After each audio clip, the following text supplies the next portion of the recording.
Le jour J approche les amis, la tension monte de plus en plus à l'approche de la demi-finale aller face à l'Atalanta, le rendez-vous le plus important de la saison pour l'instant parce qu'il y a la possibilité d'aller chercher la 6ème finale européenne de notre histoire, et ça passe par un bon résultat au Vélodrome avant d'aborder le match retour à Bergame la semaine prochaine. De leur côté, l'Atalanta peuvent toujours prétendre à une qualification européenne en Serie A, à la victoire finale en Coupe d'Italie, et cette Europa League est aussi un objectif primordial pour permettre à Gasperini de remporter un premier trophée avec l'Atalanta. C'est une double confrontation qui s'annonce disputée, on va revenir là-dessus tout au long de l'avant-match en parlant de la compo côté marseillais, on analysera la dynamique des deux équipes avant de parler des joueurs à suivre et de vous donner mon pronostic. Comme d'habitude, n'hésitez pas à me donner le vôtre pour le match aller avec le score exact en commentaire, on découvrira les bons pronostiqueurs à la fin du prochain avant-match, mercredi prochain. On commence par un point sur la compo que pourrait aligner Jean-Louis Gasset. Côté absence, Gigot est suspendu puisqu'il a pris un carton jaune face à Benfica alors qu'il était sous la menace d'une suspension. Gasset pourrait récupérer Chancel Bemba, Quentin Merlin et Bamo Meïté qui étaient à l'entraînement récemment. Maintenant à voir s'ils seront opérationnels ou si le staff va plutôt décider d'attendre le match retour pour les faire jouer, même si pour Chancel Bemba c'est vraiment primordial qu'il soit là. Pour le match aller, si on tient compte des absences potentielles qui ne sont pas confirmées au moment où je tourne cette vidéo, je verrai un système en 4-3-3 avec une charnière Bemba-Balerdi devant les buts de Pau Lopez, Klose sur le côté droit et Luis Enrique sur le côté gauche, même si je pense qu'il apportera moins de garanties que dans un système à 5 défenseurs. Pour autant, on n'a pas énormément de solutions étant donné que Garcia n'est pas qualifié, que Soglo était blessé récemment et que Murillo est incertain. En revanche, si Murillo est opérationnel, je le mettrai à la place de Luis Enrique. Jouer avec une défense à 4 permettrait d'éviter de mettre Kondogbia en centrale et de pouvoir le mettre dans les meilleures conditions aux côtés de Verretou. Harit dans un rôle plus avancé, même si clairement on attend mieux de sa part que ce qu'il a montré sur les dernières semaines. Et ensuite je verrai Ismail Assar à droite, Aubameyang à gauche et Moumbagna dans l'axe pour peser sur la défense de l'Atalanta, même si le choix Iliman Ndiaye n'est pas délirant non plus pour passer en 4-4 de losange sur certaines situations. C'est une composition qui est sujette à débat, j'hésite aussi beaucoup avec un système en 3-4-1-2, mais ça m'embête de voir Kondogbia en défense centrale alors qu'on aura besoin de lui au milieu. Donnez-moi vos avis sur cette compo et donnez-moi la vôtre si vos choix sont différents.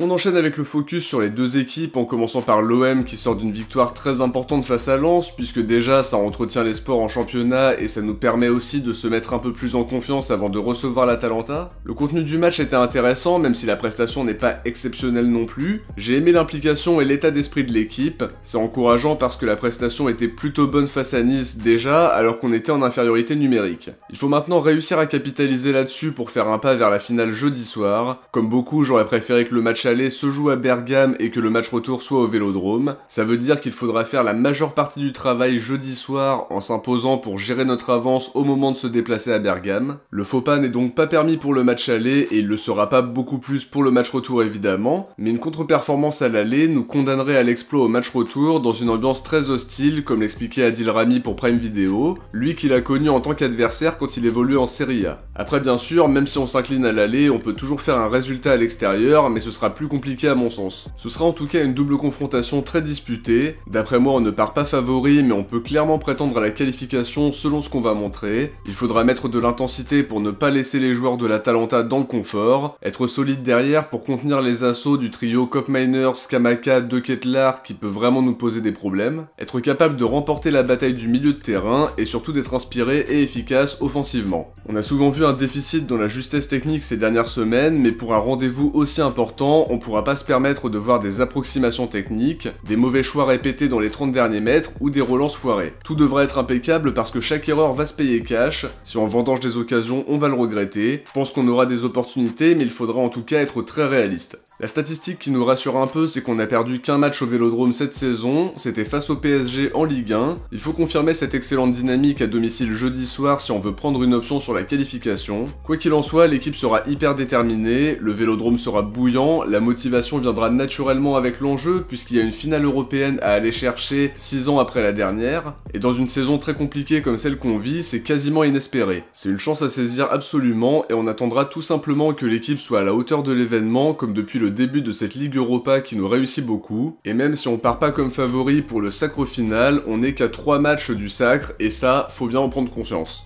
Côté Atalanta, la fin de saison est très excitante pour eux parce qu'ils sont qualifiés pour la finale de Coupe d'Italie face à la Juventus. Ils sont encore en course pour aller chercher une qualification européenne en fin de saison parce qu'ils ont un match en retard. Ils peuvent toujours prétendre à la 5ème place et même éventuellement à la 4ème selon les résultats de Bologne. Ils sont aux portes de la finale en Europa League également, donc tout va bien pour eux. C'est même apparemment l'objectif qui leur tient le plus à cœur d'après les mots de Gasperini. On en parlait dans l'analyse que j'avais faite au lendemain de la qualification contre Benfica. L'Atalanta, c'est la 3ème meilleure attaque de Serie A à égalité avec la Roma et derrière les deux clubs milanais. En Europa League, leur seule défaite c'était contre Liverpool au match retour, preuve de leur solidité en Coupe d'Europe cette saison. Ils n'ont perdu aucun de leurs 9 derniers matchs de Coupe d'Europe à l'extérieur, ils se sont même imposés à Anfield et même si c'était une équipe de Liverpool un peu remaniée, ça reste une équipe qui avait des joueurs comme Gakpo, Nunez, Konaté, Van Dijk, Endo ou McAllister, et quoi qu'il en soit, ça reste toujours une performance de gagner à Anfield quand on sait à quel point c'est difficile. Pour revenir sur l'Atalanta, Gasperini aligne toujours son 3-4-1-2. On devrait voir Yen et Kolasinac aux côtés du jeune Scalvini qui vient de faire son retour après une blessure au muscle fléchisseur de la jambe. Zappacosta comme piston droit et Ruggeri à gauche étant donné qu'Emile Holm est blessé. Sûrement Ederson et Pasalic dans l'entrejeu avec Koopmeiners en soutien du tandem Scamacca-De Ketelaere qui va apporter le danger. Dans les buts, Gasperini a l'habitude de faire jouer Juan Musso en Europa League tandis que Carnesecchi est titulaire en championnat. Gasperini a pu faire un turnover important ce week-end face à Empoli en mettant Scamacca, De Ketelaere et Koopmeiners sur le banc, puisque le trio offensif était composé d'El Bilal Touré, Miranchuk et Lookman. Leur dynamique récente est très bonne avec 4 victoires, notamment celle face à Liverpool à Anfield, face à Monza, la Fiorentina et plus récemment Empoli en championnat. Il y a aussi un match nul 2-2 contre les Las Vérone. Leur seule défaite dans leur dynamique récente, c'est celle face à un Liverpool qui était dos au mur après avoir perdu 3-0 à l'aller, mais ils ont plutôt bien géré le match pour assurer leur qualification en s'inclinant 15-0. Ce sera pas un match simple parce qu'il me semble légèrement au-dessus, notamment techniquement. Après côté marseillais, on a eu l'occasion d'affronter une équipe lensoise qui joue plus ou moins dans le même système. Gasset parlait d'une répétition générale, est-ce que ça veut dire qu'il va aligner encore une fois un système à 5 défenseurs? Ça on le saura au coup d'envoi. Mais en tout cas, cette répétition a été plutôt bien négociée, donc c'est de bon augure, même si l'adversité sera quand même tout autre face à l'Atalanta.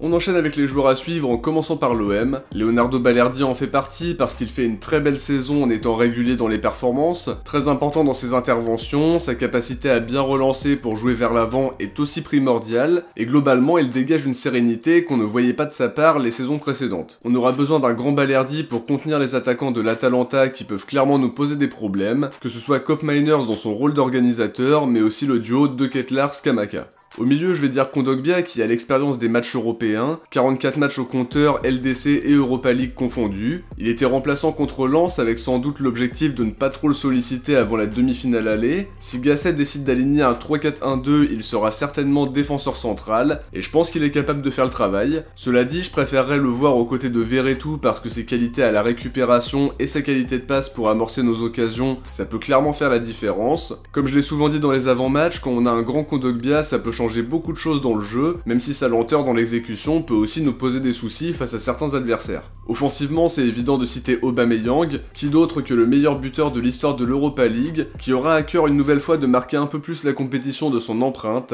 Il est très en forme, même si on espère qu'il ne sera pas trop fatigué après avoir joué plus de 90 minutes dimanche soir. S'il est bien trouvé par ses coéquipiers, on sait qu'il ne tremblera pas à la finition. Côté Atalanta, je vais commencer par Sead Kolasinac. Pour ceux qui suivent la chaîne depuis un petit moment, vous savez que je me méfie toujours des anciens Olympiens qu'on retrouve. Kolasinac, c'est un bon exemple parce qu'on se souvient de sa belle saison dernière, un joueur qui ne triche pas, qui est impliqué à 100% et qui a des qualités défensives importantes. Il va retrouver le Vélodrome moins d'un an après son départ et il faudra être capable de le prendre à défaut, lui mais aussi ses deux coéquipiers en défense centrale qui seront certainement Yen et Scalvini, à moins que Gasperini ne décide de titulariser Jim City une nouvelle fois. Offensivement, je vais citer Koopmeiners qui réalise une très belle saison avec 14 buts et 5 passes D en jouant principalement comme milieu offensif derrière De Ketelaere et Scamacca, mais on l'a aussi vu comme milieu relayeur et même comme milieu défensif à quelques reprises. Il est très important dans l'organisation du jeu, capable d'être impactant à la finition comme à la dernière passe, il faudra être très attentif. Dernier joueur à suivre, Scamacca bien sûr, qui est l'un des principaux dangers côté Atalanta, même si j'aurais pu également citer De Ketelaere.